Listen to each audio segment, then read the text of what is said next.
Bonjour mes très chers élèves de la classe de terminale. Aujourd'hui, nous allons expliquer quand est-ce qu'une suite est dite convergente et quand est-ce qu'une suite est dite divergente.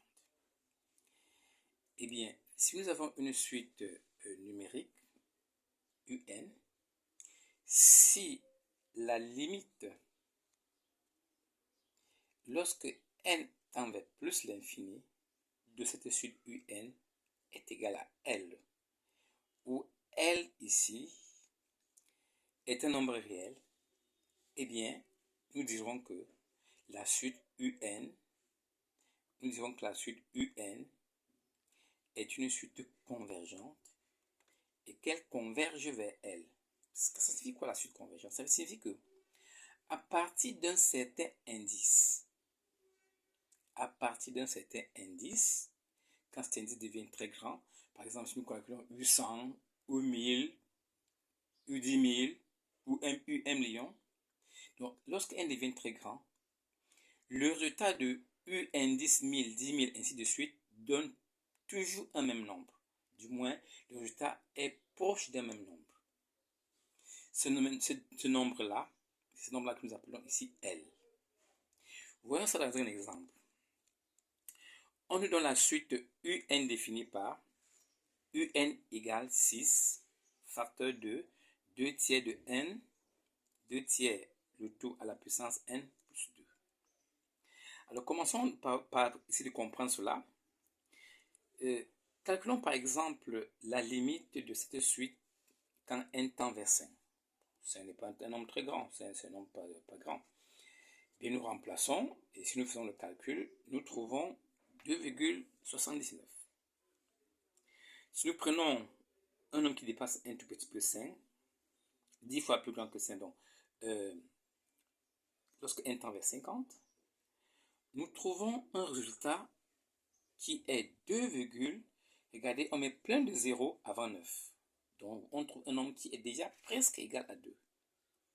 Si nous poussons le bouchon encore un peu plus loin, si nous calculons la limite quand n tend, par exemple, vers 100, eh bien, si vous prenez votre calculatrice, vous tapez cela, vous allez trouver 2. Évidemment, tous les nombres qui vont dépasser 100, et même d'il y a à 50, nous avons vu qu'on avait un nombre qui était presque égal à 2. Qu'est-ce que ça signifie? Ça signifie que lorsqu'on prend n très grand, eh bien, la limite de un quand n tend vers plus l'infini, cette limite-là, est égale à 2. Pourquoi c'est égal à 2? Mais regardez, revenons un tout petit peu plus haut, j'additionne la suite.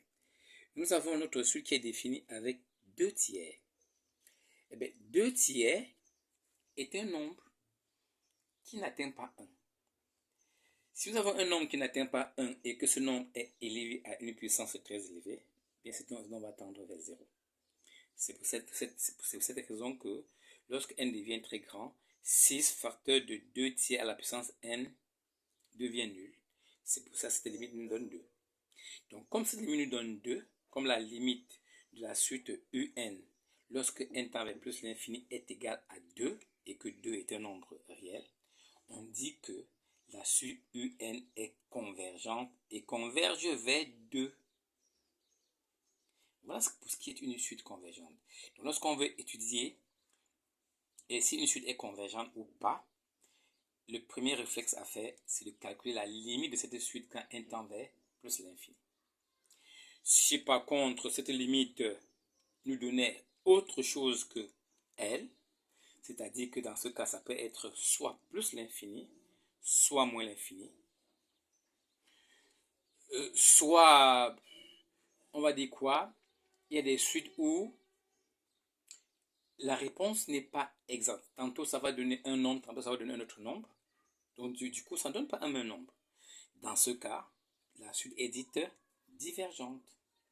Donc, quand nous avons une suite, soit elle est convergente, ça voudra dire que sa limite est finie, que sa limite existe et est finie, et vaut un certain nombre réel qu'on appelle généralement L.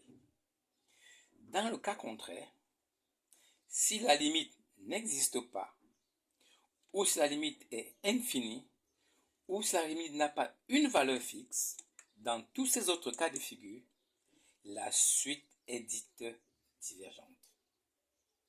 Voilà, chers élèves, comment on procède lorsqu'on va vous demander de calculer la limite d'une suite et de conclure. Il s'agirait de dire si, après ce calcul de la limite, de votre limite, est-ce que la suite est convergente ou elle est divergente. Voilà comment, chers élèves, on procède pour ce calcul. Merci pour votre attention.